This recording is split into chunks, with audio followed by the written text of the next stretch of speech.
Hey everybody, it's Crazy Bean Carol. How you doing? Today I'm going to be taking a look at the YJ Pocket Timer.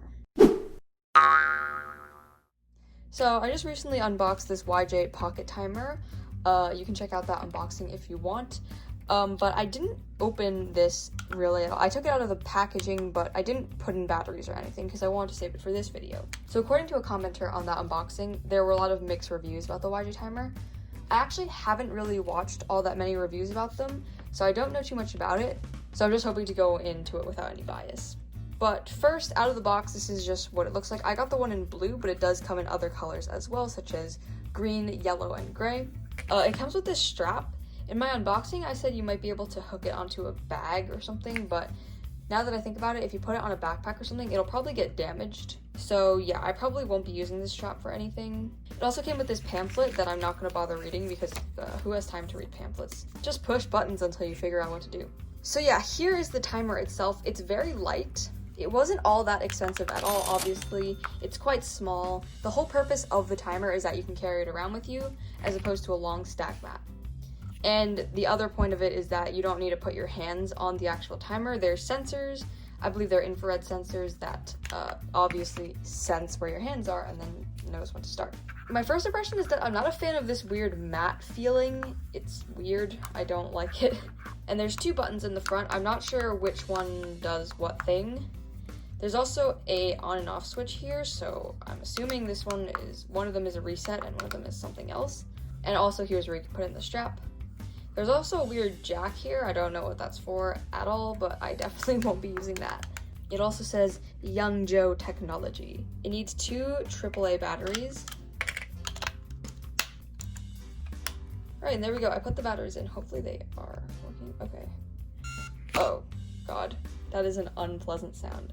Okay, it just started timing, even though okay, wait. Okay, which one's the reset button? Okay, this one is the reset button. What does this do? Oh, this is what, to save your time? I never knew why any timer has the weird save button. I don't get how it works. I never use it. Okay, let's see.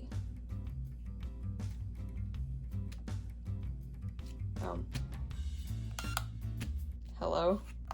I'm just gonna reset. Oh. Okay, so it works as I expected. The beep is unpleasant. They could have made it a better beep of some sort.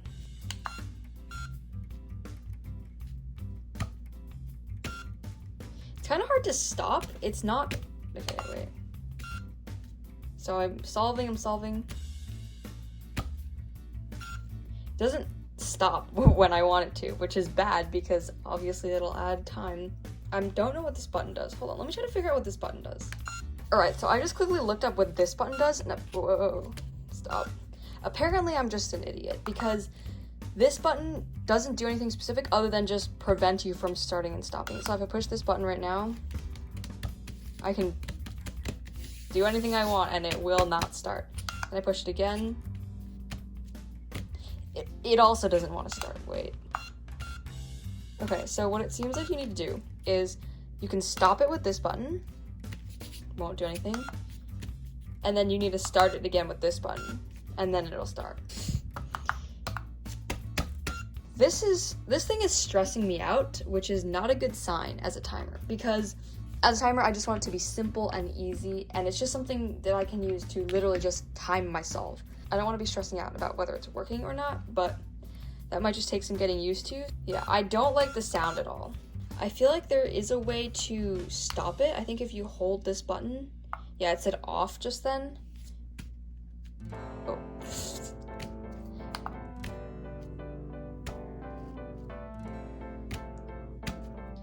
Then it won't beep. But the negative I see is that it's kind of not consistent with starting and stopping. So the beep is kind of necessary to tell when it has started and when it hasn't.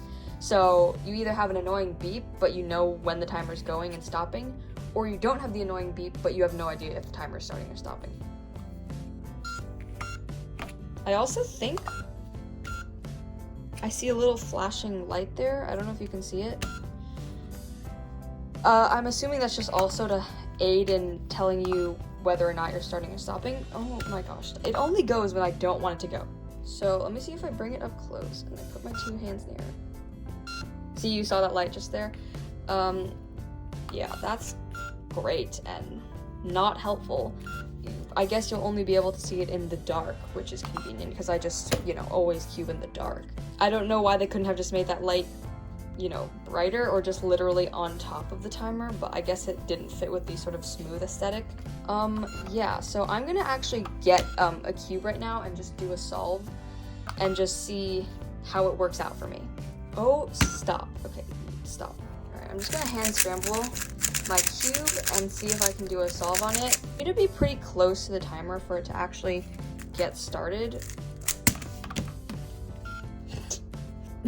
That was, first of all, a horrible solve, but second of all, I put it down and it just didn't stop. You have to be really conscious about where you're putting your hands, and I don't want to have to think about that when I'm doing a solve.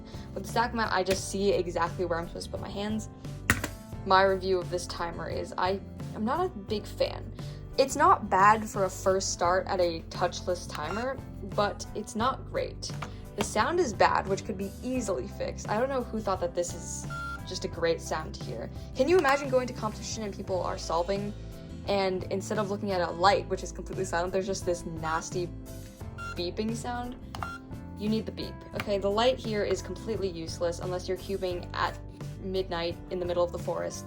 Anyway, I'm not the biggest fan of this timer. I'll probably just stick with the stack mat, but I feel like as companies improve in making touchless timers, they might get better, but as of right now, it's just sort of inconvenient. The sound, the light that's just non-existent, the really restricting boundary of where you can put your hands, all that is not worth it for me.